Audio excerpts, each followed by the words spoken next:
Welcome to the Fabulous Lifestyle Radio Show. Tune in for a vibrant mix of fashion, finance, and life's essential foundations. Join us for expert interviews, insightful discussions, and empowering insights to elevate your lifestyle. From fashion trends to financial tips and personal growth strategies, we've got you covered. So grab your headphones and get ready to be inspired. Tune in now to the Fabulous Lifestyle Radio Show and embark on this exciting journey with us.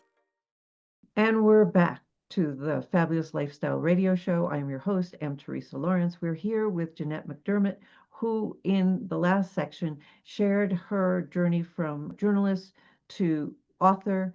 And while she was telling her story, she mentioned how she spent time in South America in the jungles and how she got herself a parasite.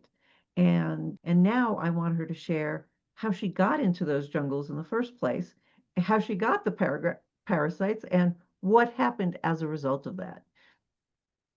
Wow, it's a journey. It's a big story. So I'll try to tell it really fast. So it all started once upon a time with a relationship meltdown, with total betrayal and just horrible, horrible things that I won't go into. Just suffice it to say that it devastated me and shattered my world. So I left my community. I was living in Louisville, Kentucky at the time, and very attached to my community. I'm very community based, and it was a really important community for me. But I left it to go on a mountaintop for 2 years. I ended up on a mountaintop in eastern Kentucky in Appalachia that my friend had, and they weren't living on it, so they let me stay in their log cabin there. And literally for 2 years did primal scream, just screaming and hollering and getting all that rage out of me. Can you share with the audience what sort of therapy is primal scream? And then I think you mentioned off screen earlier that you also did hiking therapy. So if you Yeah. could share what those Yes. types of therapy are. I still do hiking therapy and walking therapy. That's great therapy. Mm. Primal scream is really when you let your voice really be heard. And most women don't do this because they're afraid of their voice when it starts sounding so angry and rage and you're literally screaming and your face looks like you're on fire and you're just, it's like that. It's like, only really loud. You just can't take it anymore. It's like that. And you just keep doing it and it becomes your therapy because the more you get that fire out of you, the more you get that burning energy of just rage out of you, it's cathartic. It really is. And it's a healing process, but it's not pleasant. And you sure don't want to be around people when you do it. So that's when the mountaintop was just so amazing because I could scream and nobody would be locking me up in an institution in a straitjacket. Try that in the city and see what happens to you. Just saying. But on a mountaintop, you could just let it go. So after 2 years of really hiking and screaming and walking through the woods and screaming and just getting it out, I really did get a calling. It was really like a divine inspiration, a God voice that said, you know what, Jeanette, you're done with the screaming. Move on. It's time to leave the mountain and hit the road. And here's what you need to do next. And what that was get my dog in the car and travel around the United States, a cross-country trip, um, staying in monasteries, convents, and abbeys with brothers, monks, and sisters, and nuns, and priests What telling their stories. what had you choose the religious institutions to stay at? Yeah, I got hooked into what we call the Nun Network in 2006 when I was gardening in my front yard on a hot summer day, pouring sweat and a lot of gardening because I'm a big gardener, so my gardens are massive. And a woman walks by and she says, "Boy, you sure look like you could use some help." And I was used to that. People said that all the time, and they'd say, "Yeah, I sure do," and they'd walk on. And I said, "Yeah, I sure do." She said, "Well, you know what? I've got an hour. I'll help you."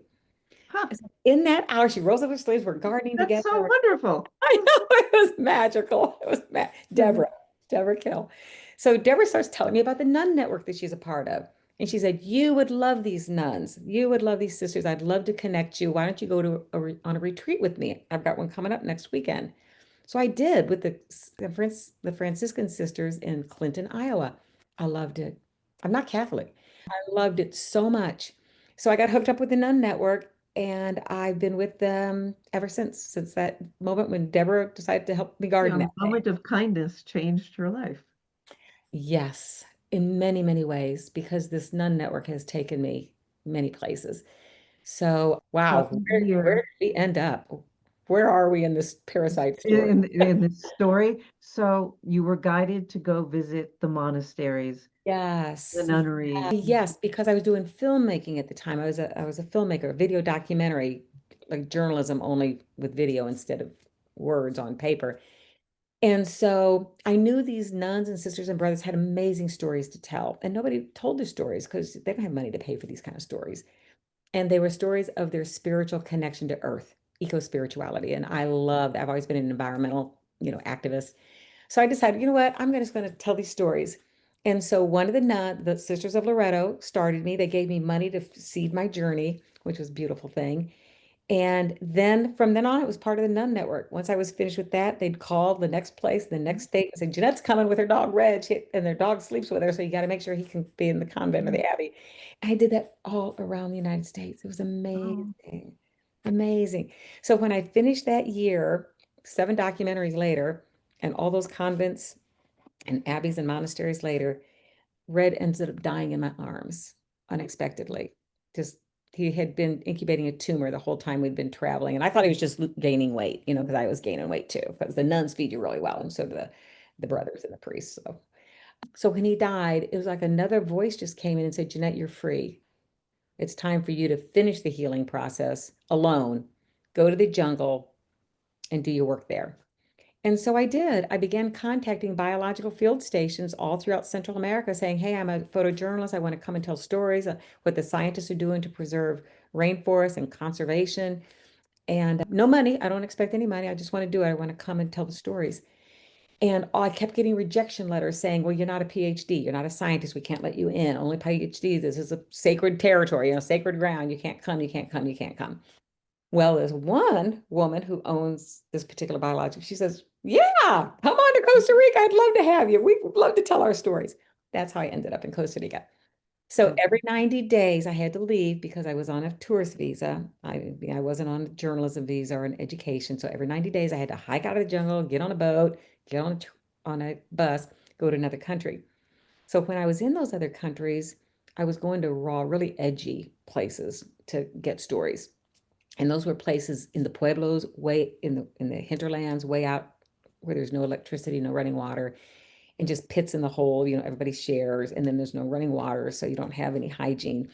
And then they'd make the tortillas and the empanadas, and they'd hand them to you, and you'd eat them. Didn't even think about parasites, to be honest. But when I started getting so sick, I knew they were parasites because I ended up with a big fat belly and little skinny legs, little arms. I kept losing weight. And so that's why I left the jungle. I had to get healed. So I went to San Jose, Costa Rica. They couldn't identify them. They had no idea what I had. And you can't cure them without knowing what they are because they each have their own treatment. And then Nicaragua, Managua doctors didn't know. So I thought, well, let me go to San Diego. They'll know and I'll come right back because San Diego's so close to Central America.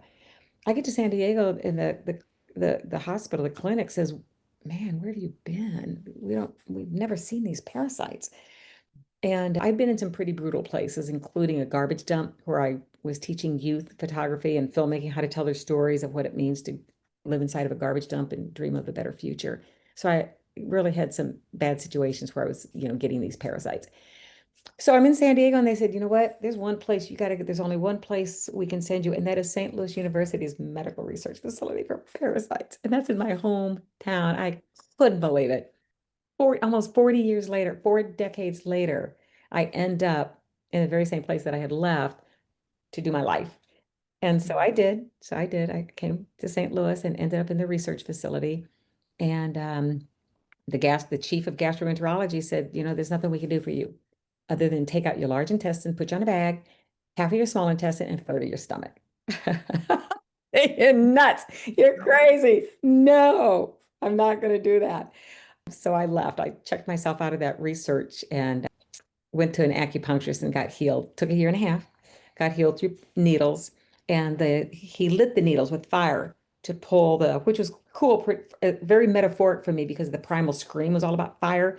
So the final healing process for me was fire and needles, just and killing those parasites. It's like your old life, giving you a new one. Yeah, oh, I like that. Oh, I like that. But I also want to share that you listen to yourself again. And, because a lot of people get told things by Western medicine doctors, and they don't listen to themselves when they really know that that's not the right path for them. So for everybody listening, listen to your inner voice. And if you're basically told something that you know isn't right for you, at least get a second opinion. That's all I'm saying. Get a second opinion or try something else. You can always go back to the Western medicine doctor, always. And acupuncture is pretty mainstream now, I believe. Yeah. Not been when you did it, but it is now. Mm-hmm. Yeah. Okay, so let's talk about water. Yeah. So water is its own little journey. I'm in the jungle, and there's at the biological field, and about every 7 to 10 weeks, a group of scientists would come. And once they were gone, I was just living there alone. Um, but when the scientists came, they'd come in a small group and do their studies. And one man he's a scientist, he comes with a group, and he refuses to drink water. It's 110 degrees, 200% humidity in the jungle. It's hot and steamy. And for some odd reason, he just refused to drink water.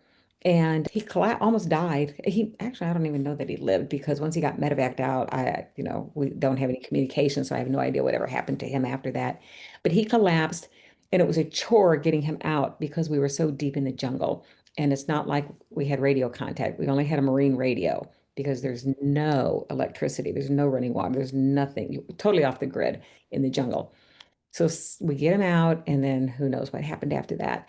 But boy, that got my attention. I thought, you know what? Whoa, I've always heard of dehydration, but I didn't know you could die from it. I didn't know you could almost die. I didn't know you could collapse and end up in a coma from it. So it just got my attention, and I started, as a journalist, everything becomes a story. So I started thinking, I need to learn about water. And I did. I just started learning about water. And years later, I, end up with Kangen water, which is a living water that is electrolyzed. So it's like lightning zapping running water in a brook, and it separates the water molecules. So it's better for optimal hydration. It goes right into your cellular structure, and it's an amazing kind of water. So I began drinking that. But yeah, that's how the water thing starts. It's an interesting thing as a journalist, and probably novelists are the same way with their fiction. They'll grab onto something. It's like, ooh, that would make a nice piece. That would be a good part of the story. So that's kind of how I ended up on the water journey. And we're going to go back to and finish the water journey when we come right back. It's time for a break. Thank you. Hey. I feel like I'm talking too much. Welcome to the Fabulous Lifestyle Radio Show, where we talk about food, fashion, finance, and foundations of life. We are live on KCAA Radio Broadcasting Network. KCAA is affiliated with CNBC, NBC News, and NBC Sports. We are sponsored by Sheltered Studios, Fire Connect, and Building Solid Foundation.